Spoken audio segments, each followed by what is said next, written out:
Did you know you can give any app on your iPhone a completely custom icon and make your home screen look like nothing else out there? Let me show you how. Open the Shortcuts app. Tap the plus button to create a new shortcut.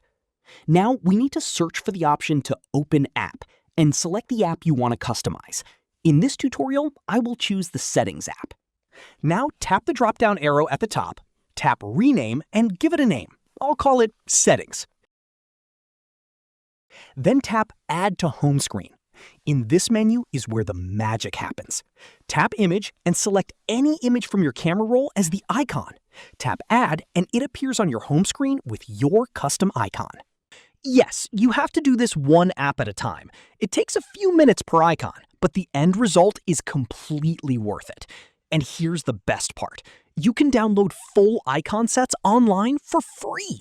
Just search iPhone icon packs and you'll find thousands of styles. Minimal, retro, neon, aesthetic, whatever fits your vibe. This is just one example. Subscribe for more iPhone customization tips and check the link in the description to follow me everywhere.